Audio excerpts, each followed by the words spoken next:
Welcome to Yoga with Jules. Today, we're going to be doing Vajrasana.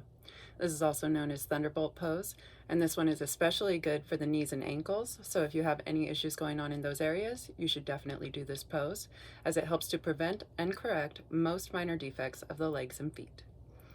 Now, I'll show you the classical version of this pose, and then we'll get into some modifications, because not everybody's going to be able to do the full version of this pose.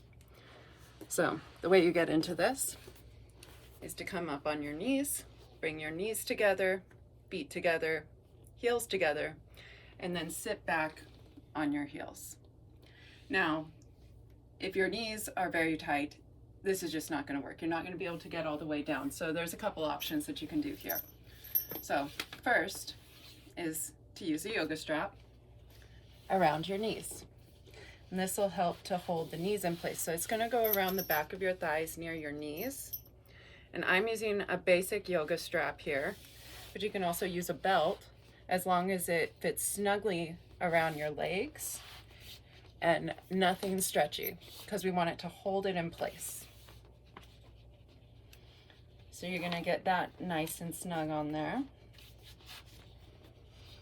And if the ankles aren't going together, you can always take the strap and put it around your ankles as well.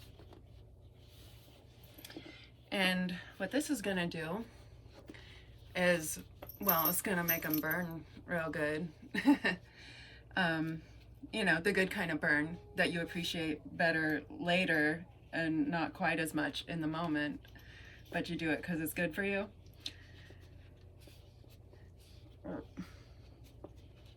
Okay. But it's also going to help to loosen up all of those muscles around the ankles and feet. But this is, of course, optional. You don't have to do it this way. You can let the ankles go apart and just sit down on them with them separated, but you get a much better stretch if you do it this way. You just want to make sure that the buckle of the strap is pointing up. As you can see, I have it between my heels so that it's not digging into my flesh anywhere. And then you can also use a yoga bolster to put on your legs to make it easier to sit back.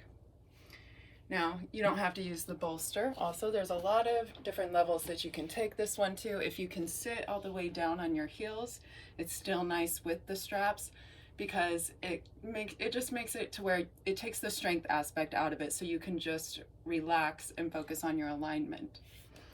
Now, once you're here, there's a tendency for everybody to lean forward like this, and the pelvis will tilt forward, especially if the knees are tight. It makes it hard to sit up straight. And if you're not able to sit up straight, then that's when you might want to sit on a bolster, or maybe some folded blankets would also work.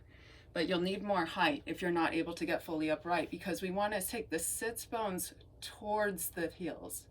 It's going to create a tilt of the pelvis so that the top of the butt goes down and the front of the pelvis lifts up. And then from there, we can extend up through the spine and up through the sides of the waist. You're going to take the shoulders down and back, and you can just rest your hands on your thighs here, or you can bring them to prayer hands. But the main focus is to keep that upward extension through the spine.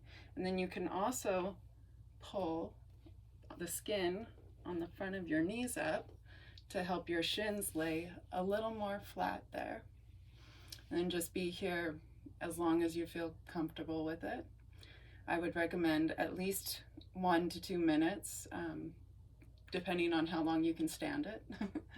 And then when you're ready to come out, you're just going to lift your hips up, bring your feet around, take the straps off, and straighten your legs. Now, the fastest way to recover after these bent leg poses is to just straighten your legs and press the big toe mounds forward, thighs down, and spine up. And that's how you do Vajrasana. So if you would like to train with me in person, you can find me year-round at the Monarch Hotel. And thank you for joining me. Namaste.